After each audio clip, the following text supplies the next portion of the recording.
இடையில எங்கிட்டாவது ஒரு உட்காந்து சீமான் வேற விடிய விடிய விடிய விடிய கத்தி பார்க்குறாரு. அவர் கத்தலுக்கு எந்த மக்களும் செவி குடுத்து கேட்கல. கேட்டா 8% 9% 10% வாக்கு வாங்கிட்டீங்க.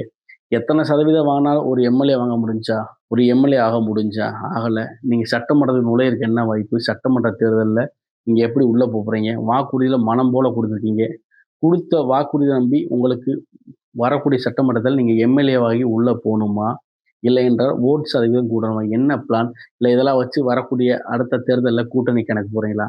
ஆனா எல்லா பேரும் பார்த்தீங்கன்னா, B team, C team, D team சொல்றீங்க. யாருக்கு ஏ டீமா இருக்க போறீங்க? யார் பி டீமா இருக்க போறீங்க? ஏன்னா எல்லா பேரும் விஜய் வந்து கட்சி ஆரம்பித்து உள்ள வந்தோனே பாஜகவோட பி டீம்ன்றீங்க. ஒரு பக்கம் திமுகவோட பி டீம்ன்றீங்க.